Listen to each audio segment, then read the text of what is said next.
Hello everyone. In this video we'll be discussing about complex numbers, which is actually a topic of syllabus FIS PUC Karnataka syllabus. So let me start with the introduction part. So this video is all about introduction to complex numbers. So we know that the square of any real number can never be negative, or we can say that square of any real number is always a positive value,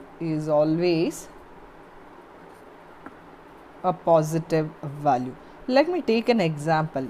You take number 3, which is a real number, and you take the square of this. So if you take square of this, what is the number you are getting answer? It is 9. So this is also a real number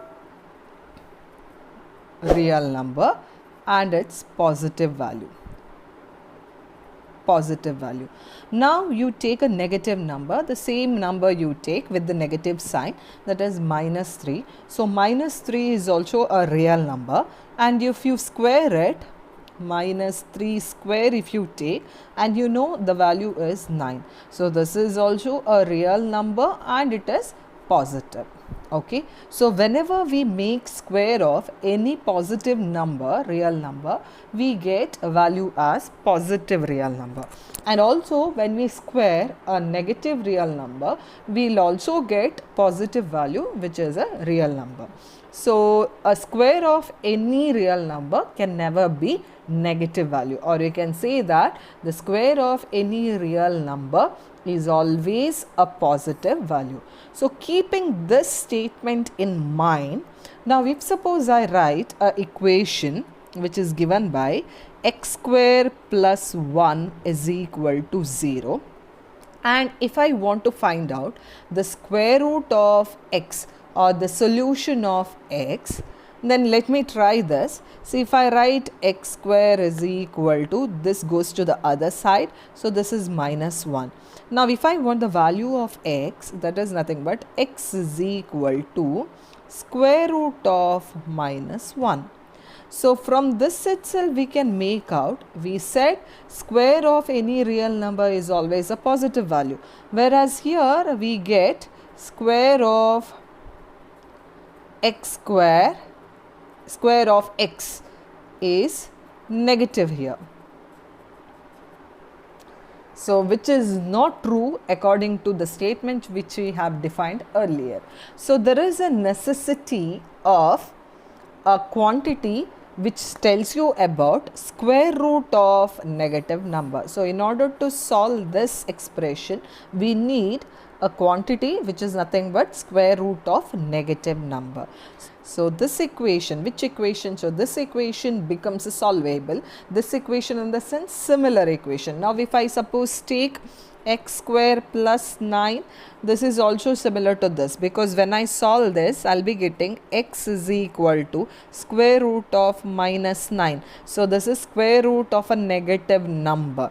So this type of equation becomes solvable if we introduce new quantities. So what is that new quantity? So this new quantity is nothing but square root of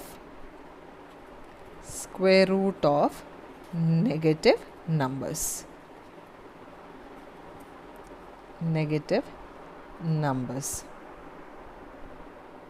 So the square root of negative numbers were first introduced by the Italian mathematician Cardano in the 16th century. Then Descartes, a mathematician named Descartes, suggested the name imaginary number. So he said square root of negative number is imaginary number. Then later a mathematician whose name is Euler introduced the symbol I for square root of minus 1. So any number, negative number with the square root, can be represented with the symbol I. If suppose I take say square root of minus 9, this can be written as square root of 9 into minus 1, or this can be written as square root 9 into square root minus 1. So, the root of 9 can be easily written as 3, whereas root of negative number here is represented by I, which is a symbol for imaginary number. This is introduced by a mathematician named Euler. Okay. So, that is why the complex numbers are very important in mathematics. So, using complex number, we can easily represent the square root of negative numbers. So, let me now tell you, we have represented square root minus 1 as I. So, I, which is a square root of minus 1. So, this is nothing but imaginary number.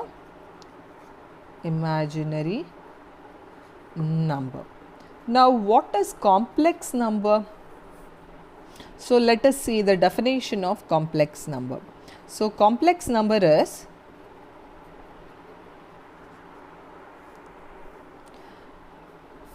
the definition for complex number is the sum of real number and an imaginary number. So, it should include a real number and an imaginary number. So, just for an example, if I write 3 plus 2i, so here this is a complex number. Why this is complex number? Because we said the sum of real number and an imaginary number is complex number. So, this is real number and I can say this is imaginary number. Why this is imaginary number? Because this includes a term called I, which is equal to root of minus 1, which is root of negative number. So, this is imaginary part and this is real part. So, we call this number as complex number.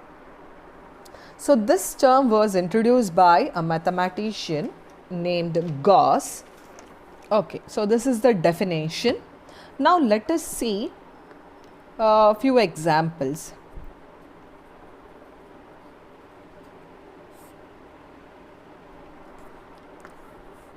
So, let me write the previous example, which is a root of minus 9. So, this can be simplified as root of 9 into minus 1. So, this is again root 9 into root of minus 1. Root 9 is 3 and into square root minus 1 is I. So, this is 3i. Similarly, if I write square root of minus 25. So, how to represent it with the imaginary number? So, this can be written as square root of 25 into minus 1. Is it correct? Yes. Minus 25 can be written as 25 into minus 1. So, this can also be written as square root of 25 into square root of minus 1. How this is possible? This is according to the laws of surds. So, we have root A into root B. This can be written as root AB, or the reverse order, which is nothing but root AB can be written as root A into root B. Okay, fine. Now, here it is root 25 is 5 into root minus 1, which can be represented by the imaginary number, which is I. So, I can write 5i is the root of minus 25. Okay. Next, one more example let me give. So, if suppose I take root of minus 28. So, this can be written as, see, in order to get a square root, let me write this number as a perfect square or in terms of a perfect square. How to write in terms of a perfect square? So, I can write this as 4 into 7 into minus 1. Is that correct? Yes. So, we can write this number as a product of 4, which is a perfect square, and a number 7, which is not perfect square, into minus 1. So this gives me minus 28. Now this can be written as root 4 into root 7 into root of minus 1. So what is the value of root 4? It is 2. And root 7 we can simplify it, or we can write as it is, into what is root minus 1? It is I. So this is the answer for square root of minus 28. So these are few examples. Okay, so we have defined complex number, and also we have worked out few sums, or we have seen few examples for representation of imaginary number or square root of negative numbers. Now let me tell you the general definition for complex number. So general definition for complex number is, so let me write definition. So you can say this definition also, or you can use this definition for complex number. So complex number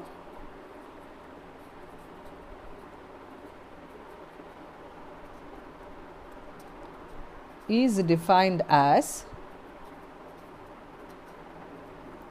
a number of the form a plus ib, where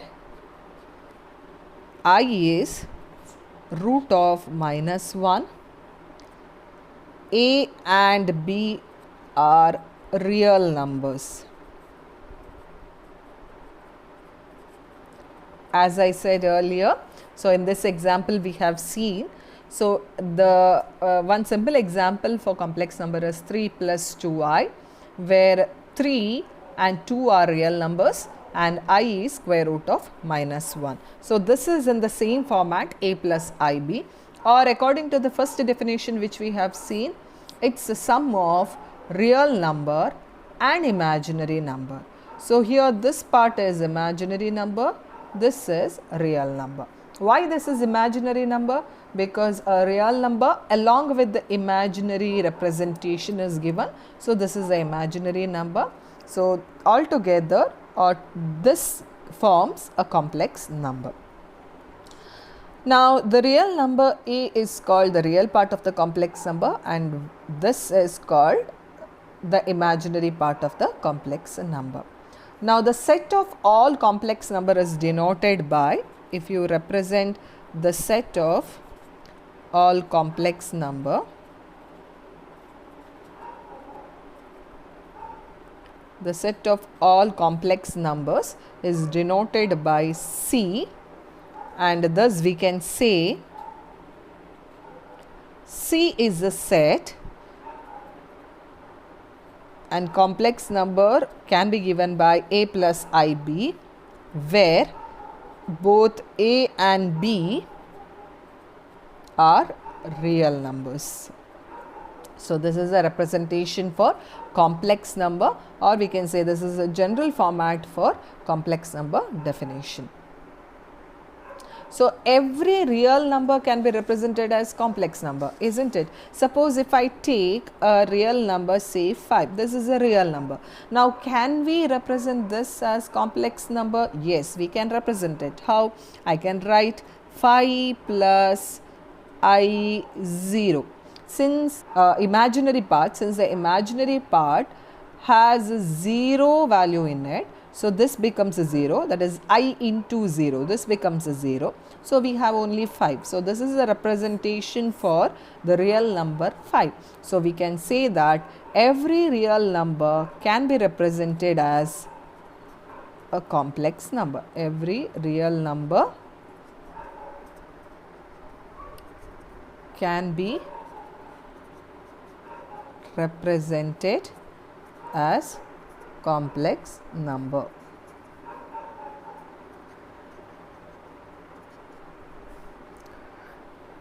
So let me take one more example. So let me write minus 3. So this is a negative real number.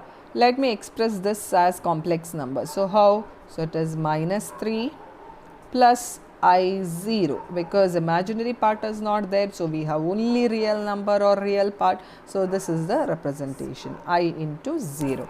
So this is how we know, or this is how we can say every real number can be represented as complex number. So we can say real number is a subset of complex number. Real number is a subset of complex number. Or we can say, in other words, C is, that is complex number, is an extension of real number. So C is an extension of R. So now if you say the numbers of the form, now if I take numbers of the form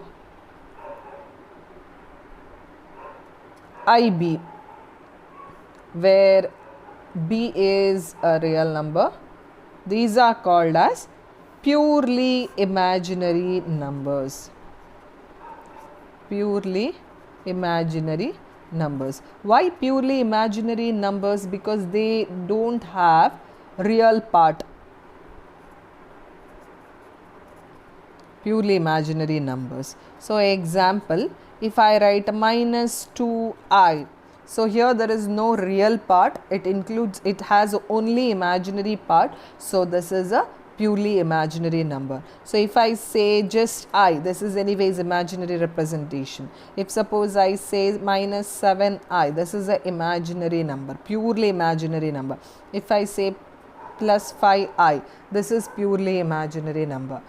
Okay, so this is an introduction for the complex numbers, and I said what is the general format for the representation of complex number, and I said what is the symbol used for imaginary number, which is square root of minus 1, which is denoted by I.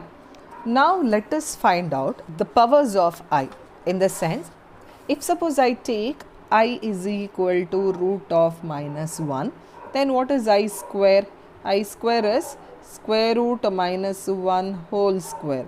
So this is nothing but minus 1 to the power half into 2.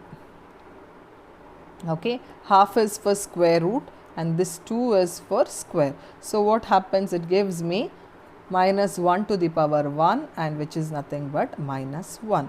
So if suppose you take I square as I into I, what happens?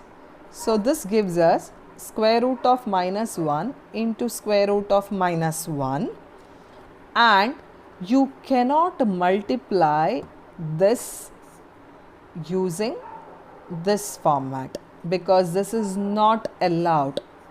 So this is not allowed because here, according to the law of surds, according to square root of A square root of B is not equal to square root AB if both A and B are negatives. So if it is so, we cannot write here as 1, this is not equal, so this is very important. So I square is always value is minus 1, it is not 1. Don't go for this method because it is wrong. It is wrong. Why it is wrong? Because according to this rule, if both A and B are negatives, we cannot combine like this. We have done this for both positive numbers. So this can be done, that is square root of A into square root of B is equal to square root of AB, can be done only for both the positive numbers,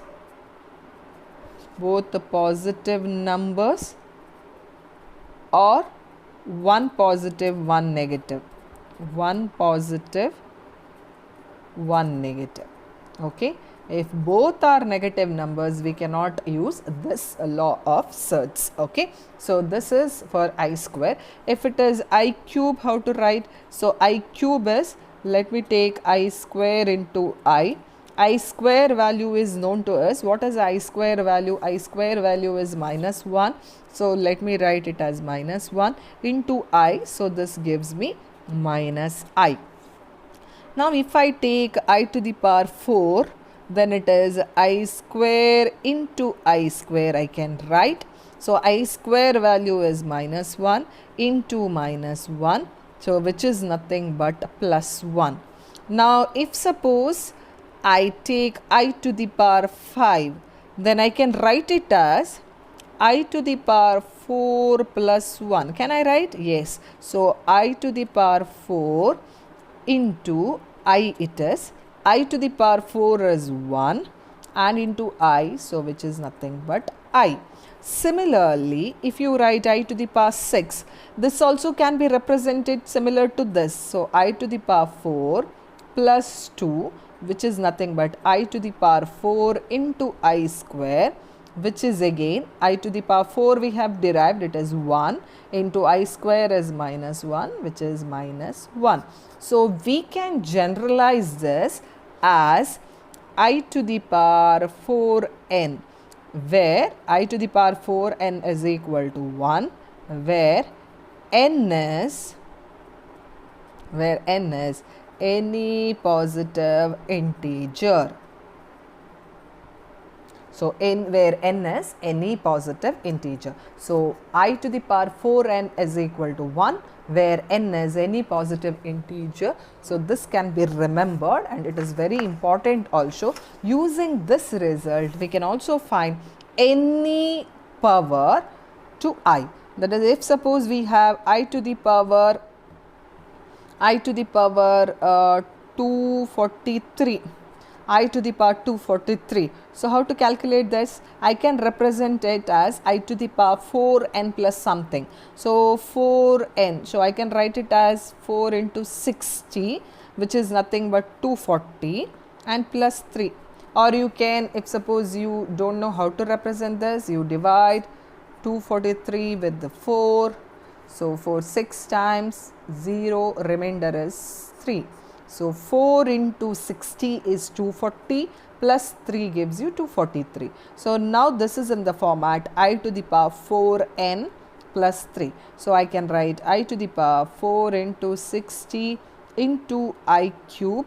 Here I to the power 4n is 1 into I cube. I cube we have seen I cube is minus I. So it is minus I. So similarly we can find out any power to I.